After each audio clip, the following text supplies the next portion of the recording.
भारत माता की, भारत माता की, भारत माता की।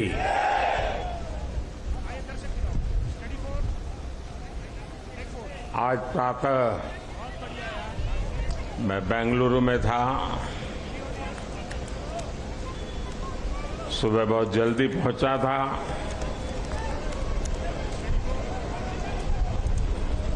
और तय किया था कि भारत में जाकर के देश को इतनी बड़ी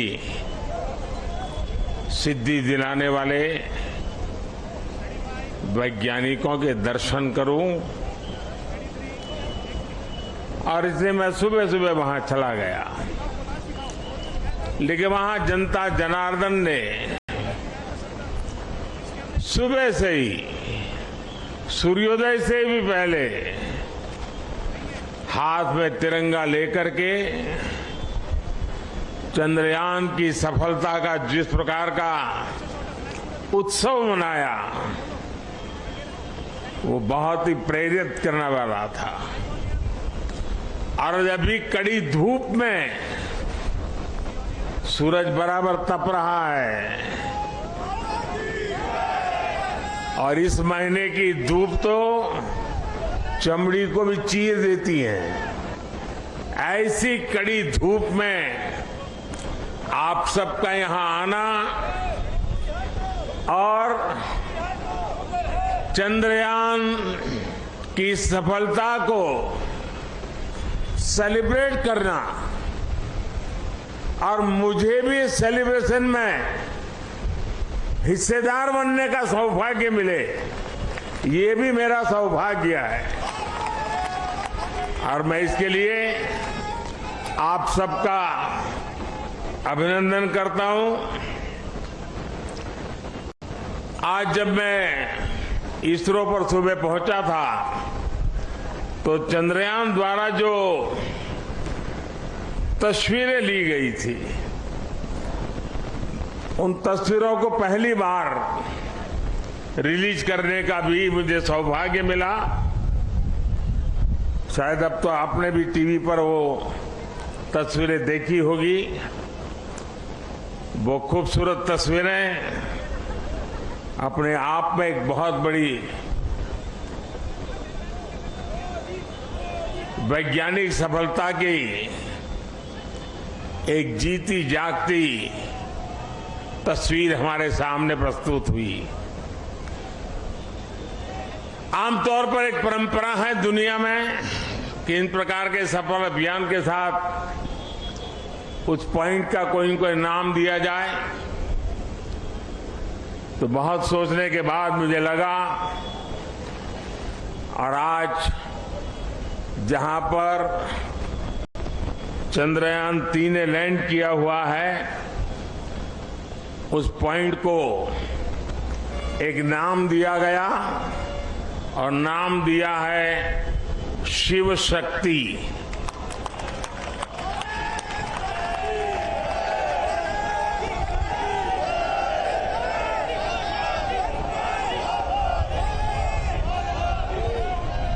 और जब शिव की बात होती है तो शुभम होता है, और शक्ति की बात होती है तो मेरे देश की नारी शक्ति की बात होती है। जब शिव की बात होती है तो हिमालय याद आता है, और शक्ति की बात होती है तो कन्याकुमारी याद आता है। हिमालय से कन्याकुमारी तक की इस भावना को उस पॉइंट में प्रतिबिंबित करने के लिए इसका नाम शिव शक्ति तय किया है। इसके साथ ही 2019 में चंद्रयान 2, उस समय नाम रखने की चर्चा मेरे सामने आई थी, लेकिन मन तैयार नहीं था। भीतर ही भीतर मन ने संकल्प कर लिया था कि पॉइंट 2 को भी नाम तब मिलेगा जब हम सच्चे अर्थ में हमारी यात्रा में सफल होंगे। और चंद्रयान 3 में सफल हो गए, तो आज चंद्रयान 2 का जो पॉइंट था उसका भी नामकरण किया और उस पॉइंट का नाम रखा है तिरंगा। हर संकटों से जूझने का सामर्थ्य तिरंगा देता है। हर सपने को साकार करने की प्रेरणा तिरंगे देता है। और इसलिए 2 में विफलता मिली, 3 में सफलता मिली, तो प्रेरणा बन गई तिरंगा। और इसलिए जो पॉइंट 2 चंद्रयान 2 जो पॉइंट के रूप में अब तिरंगा के रूप में जाना जाएगा। और भी एक महत्वपूर्ण बात आज सुबह मैंने कही है। 23 अगस्त भारत की वैज्ञानिक विकास यात्रा में एक मील का पत्थर है और इसलिए हर वर्ष भारत 23 अगस्त को नेशनल स्पेस डे के रूप में मनाएगा। साथियों, मैं पिछले दिनों ब्रिक्स समिट के लिए साउथ अफ्रीका में था। इस बार साउथ अफ्रीका के ब्रिक्स समिट के साथ साथ पूरे अफ्रीका को भी वहां निमंत्रित किया गया था। और ब्रिक्स समिट में मैंने देखा शायद ही दुनिया का कोई व्यक्ति हो जिसने चंद्रयान की बात न की हो, बधाई न दी हो। और जो बधाइयां मुझे वहां मिली है वो आते ही मैंने सब वैज्ञानिकों के सामने उनको सुपुर्द कर दी है और आप सबको भी सुपुर्द कर रहा हूं कि पूरे विश्व ने बधाइयां भेजी है। साथियों, हर कोई ये जानने का प्रयास करता था चंद्रयान की यात्रा के संबंध में, ये कालजयी उपलब्धि के संबंध में, और नया भारत, नए सपने, नए संकल्प और नई सिद्धि एक के बाद एक दुनिया के अंदर एक नया प्रभाव अपना भारत के तिरंगे का सामर्थ्य अपने सफलताओं के आधार पर, अचीवमेंट्स के आधार पर आज दुनिया अनुभव भी कर रही है, स्वीकार भी कर रही है और सम्मान भी दे रही है। साथियों, ब्रिक्स समिट के बाद मेरा ग्रीस जाना हुआ।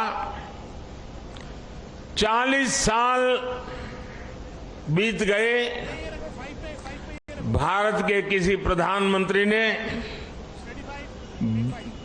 ग्रीस की यात्रा नहीं की थी।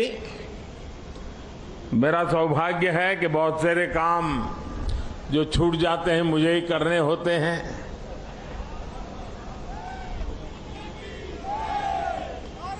ग्रीस में भी जिस प्रकार से भारत का मान सम्मान, भारत का सामर्थ्य, और ग्रीस को लगता है कि भारत और ग्रीस की दोस्ती, ग्रीस एक प्रकार से यूरोप का प्रवेश द्वार बनेगा। हैकेथॉन की बड़ी श्रृंखला चलाना चाहता हूं ताकि देश का जो यंग माइंड है, यंग टैलेंट है और जो जन सामान्य की मुसीबतें हैं, इसके सॉल्यूशन के लिए ये स्पेस साइंस, सैटेलाइट से टेक्नोलॉजी उसका उपयोग करें, उस दिशा में हम काम करेंगे। इसके साथ साथ हमें नई पीढ़ी को भी विज्ञान की तरफ आकर्षित करना है। 21वीं सदी टेक्नोलॉजी ड्रिवन है और दुनिया में वही देश आगे बढ़ने वाला है जिसकी साइंस और टेक्नोलॉजी में महारत होगी। और इसलिए समय की मांग है कि 2047 में हमारे देश को विकसित भारत बनाने के सपने को पार करने के लिए हमें साइंस और टेक्नोलॉजी की राह पर और अधिक मजबूती से आगे बढ़ना है। हमारी नई पीढ़ी को बचपन से ही साइंटिफिक टेम्पर के साथ आगे बढ़ने के लिए तैयार करना है। और इसलिए ये जो बड़ी सफलता मिली है, ये जो उमंग है, उत्साह है, उसको अब शक्ति में चैनलाइज करना है। और शक्ति में चैनलाइज करने के लिए MyGov पर 1 सितंबर से एक क्विज कंपटीशन आरंभ होगी, ताकि हमारे नौजवान छोटे छोटे सवाल जवाब देखेंगे तो उनकी धीरे धीरे उसमें रुचि बनेगी। और जो नई एजुकेशन पॉलिसी है उसने साइंस और टेक्नोलॉजी के लिए बहुत भरपूर व्यवस्था करके रखी हुई है। हमारी नई शिक्षा नीति इसको बहुत अधिक बल देने वाली शिक्षा नीति है। और उसमें जाने के लिए एक रास्ता बनेगा। हमारा क्विज कंपटीशन मैं आज यहां से देश के नौजवानों को, मेरे देश के विद्यार्थियों को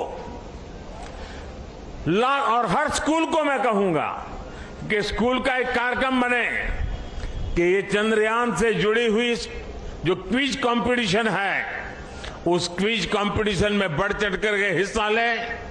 देश के करोड़ों करोड़ों युवा इसका हिस्सा बने और हम इसको आगे ले जाएं। मैं समझता हूं ये बहुत बड़ा परिणाम देगा। आज मेरे सामने आप सब आए हैं तो और भी एक बात की ओर मैं आपका ध्यान आकर्षित करना चाहता हूं। विश्व की भारत के प्रति एक बहुत जिज्ञासा बढ़ी है, आकर्षण बढ़ा है, विश्वास बढ़ा है। लेकिन इन सब के बावजूद भी कुछ मौके होते हैं जब उसे इन चीजों की अनुभूति होनी चाहिए। हम सब के सामने तत्काल एक अवसर आने वाला है और खास करके दिल्ली वासियों के लिए अवसर आने वाला है, और वो है G20 समिट। एक प्रकार का विश्व का बहुत बड़ा निर्णायक नेतृत्व ये हमारी दिल्ली की धरती पर होगा।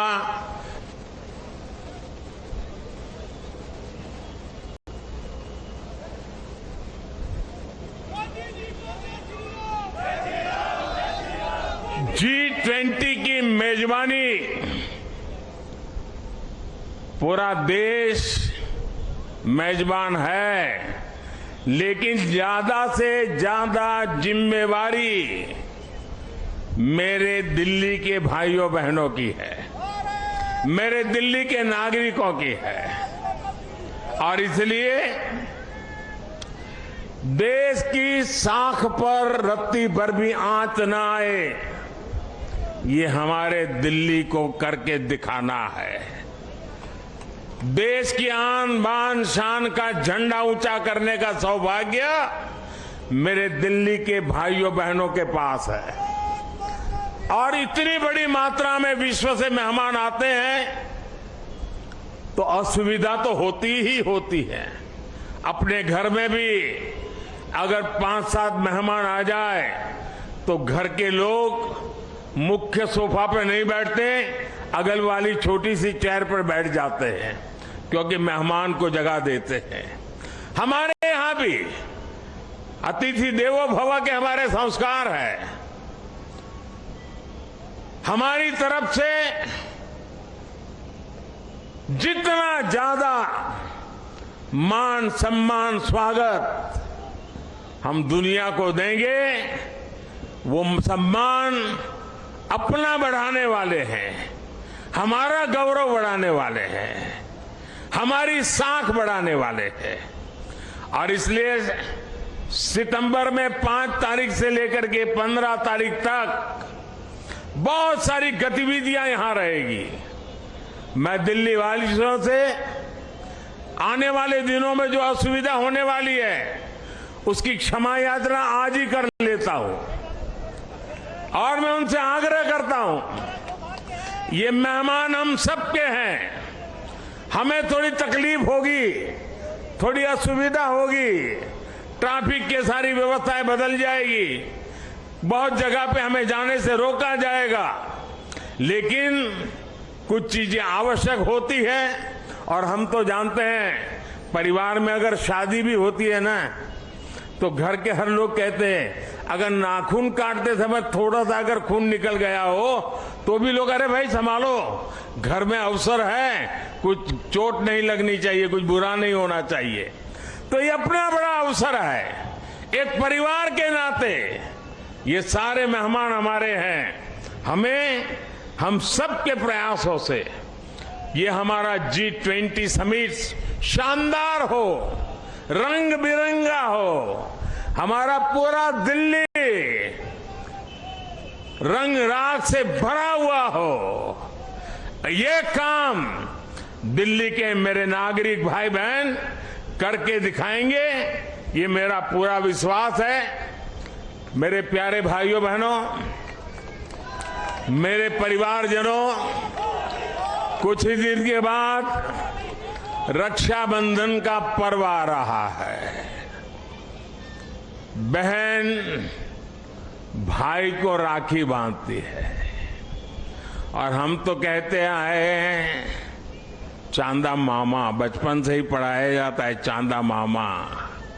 हमें बचपन से सिखाया जाता है धरती माँ। धरती माँ है, चांदा मामा है, मतलब कि हमारी धरती माँ चांदा मामा की बहन है। और इस राखी का त्योहार ये धरती माँ ये ल्यूनर को राखी के रूप में भेज करके चंदा मामा के साथ राखी का त्योहार मनाने जा रही है। और इसलिए हम भी ऐसा राखी का शानदार त्योहार मनाएं, ऐसा भाईचारा का, ऐसा बंधुत्व का, ऐसा प्यार का वातावरण बनाएं कि G20 समिट में भी चारों तरफ ये बंधुत्व, ये भाईचारा, ये प्यार, ये हमारी संस्कृति, हमारी परंपरा का दुनिया को परिचय कराएं। मुझे विश्वास है कि आने वाले त्योहार शानदार होंगे और सितंबर महीना हमारे लिए अनेक रूप से विश्व में फिर से एक बार, इस बार वैज्ञानिकों ने चंद्रयान की सफलता से जो झंडा गाड़ा है, हम दिल्ली वासी G20 की मेहमान नवाजी अद्भुत करके उस झंडे को नए ताकत दे देंगे, ऐसा मेरा पूरा विश्वास है। मेरी आप सबको इस इतनी धूप में यहां आकर के इस हमारे वैज्ञानिकों के महोत्सव को सामूहिक रूप से मनाने के लिए, तिरंगे को लहराने के लिए बहुत बहुत बधाई देता हूं, बहुत बहुत शुभकामनाएं देता हूं। मेरे साथ बोलिए भारत माता की, भारत माता की, भारत माता की। बहुत बहुत धन्यवाद।